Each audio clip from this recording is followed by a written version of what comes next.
One thing you realise if you're Prince Harry is the fact that, well, a lot of your money, a lot of your, shall we say, funds that you may have thought, well, this will set you up for life, have truly gone missing. And this is because, of course, your wife, the former cable TV actress Meghan Markle, will seemingly, with many ventures, including the 4540, the bench, everything like that, nothing has turned around. Nothing has created any money. Nothing has created a return. And even her latest venture, in the very final throes of the dice with Netflix, with Love Meghan or whatever it's called, certainly not going to turn a profit. At the start of the year, of course, Meghan Markle announced very glibly in that white shirt, filmed by Prince Harry on a beach, well, the cat's out of the bag. Well, the cat's out of the bag now, very simply, because Prince Harry suddenly once again becomes the major breadwinner.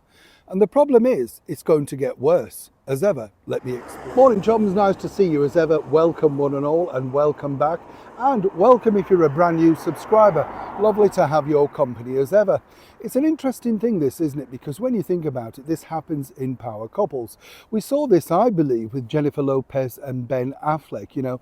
Jennifer Lopez, something of a workhorse. I've interviewed both of them. Ben Affleck, not so much, enjoys the elements of acting, not too bothered really about the fame side of things, and really just wants, at this particular point in his life, a really sort of nice, easygoing life. Jennifer Lopez refusing to believe at 56 that she's still not the international sex kitten, gyrating all around dance floors and stages up and down the United States, still thinking, of course, she can take on the likes of Sabrina Carpenter. You get the picture. Time catches up with everybody. It's a little bit like Prince Harry and Meghan Markle. 5-7 years ago, whatever, they were the hot property.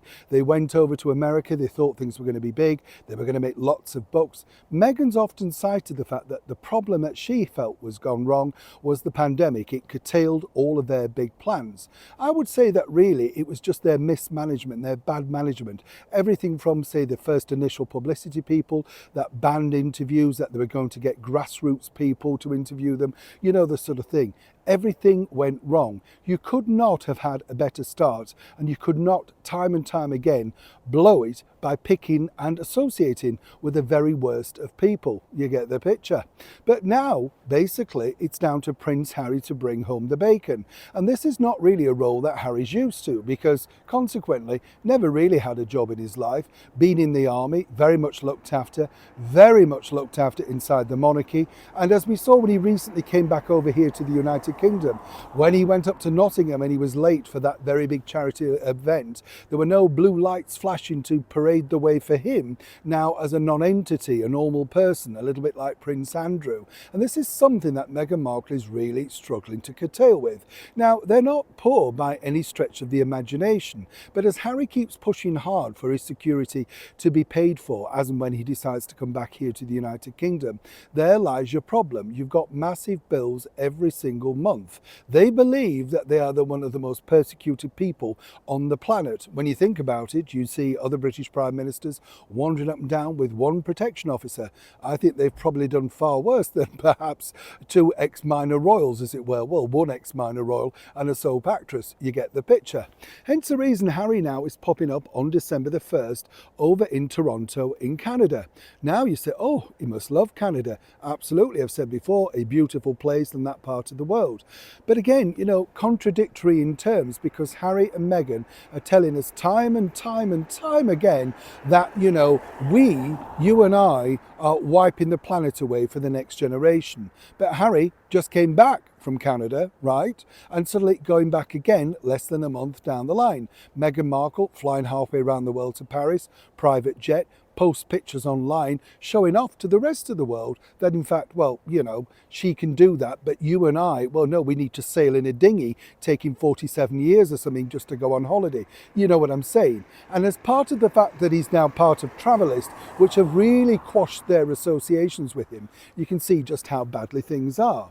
Well, here's where this is starting to take a turn for the worse, because now, as you can see from this particular poster, Prince Harry speaks. As I said to you before, it's a bit like Greta Greta Garbo speaks, right? Who's interested? And now he's going to be, and if you look at the stuff on the poster, it's incredible.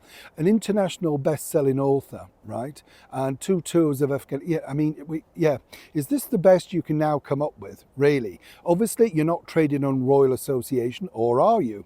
You see, apparently, according to an excellent source, Prince Harry was less than thrilled with this. Now, 2 things you will notice. Harry looks radically different on this picture, not the bleary-eyed, leery look that we saw with Kris Jenner at that party. Although, in fairness to Harry, I have to say, all of us can be caught out in a bad picture. But you'll see that Harry looks fresher-faced and a little bit more follically together. You get the picture. But it was a bigger problem further down the poster that didn't go down well back in Montecito. You see, Harry has a very sort of high opinion of himself. And as you know, when he first sort of came out, as it were, and decided to have the freedom flight, suddenly it was, oh, don't bother calling me Prince Harry. No, I'm just call me Harry. That was very quickly dropped, as it was with Markle. Well, Sussex, or whatever she wanted to call herself, you know, very much insists on her TV show being introduced as Meghan, Duchess of Sussex. Those titles are on their Netflix shows. They insist on that. Apparently the poster, come along and meet Prince Harry in person, just didn't go down well. Apparently, the next line of posters which are coming out will have come along and meet the Duke of Sussex, Prince Harry. He believes, even though Meghan said differently, that in fact titles are everything. You get the picture now. Moving forward, where this is also interesting, is it's a bit of a slow uptake on the ticket sales. And amazing really when you think of the people that are going to be there. But as I've often said, there's 2 ways of being able to sell Prince Harry, right? And the bottom line is, it's been in the same room with an ex-real royal, a person who stood next to the most beloved monarch of her time, Queen Elizabeth. That's a selling point. But Harry's not going to be talking about anything like that. He's going to be talking about his mental health struggles, what's happening in the world, how people are coping with mental health. You get the picture. Hardly exactly A-list clamouring to buy tickets. And apparently the organisers hoped, get this, that Harry might literally bend and offer to do, incredible when you think, an offer to do selected selfies. Now, the rumour is that Harry has got a big fee, and this fee can be anything from, according to an excellent source, 150,000 to 500,000. Now you might think that's a lot of money, but when you also add in the fact that there's first class flights, hotel accommodation, and they will have to pick up the security bill while he's there, allegedly, this is a very costly expertise thing for Harry to be involved with. But now you've got to make a buck somehow. And interestingly, while Harry's become the sort of speaker for hire, as it were, nobody seems to be biting at the bit to take on Markle to do the same thing. I mean, after all, she's a budding entrepreneur who knows so many things. So consequently, this is the route that she feels she can go down, but naturally as ever, testing the water first with Harry. It's a developing story. When I know more, you'll know more. Neil Sean in the very heart of the United Kingdom.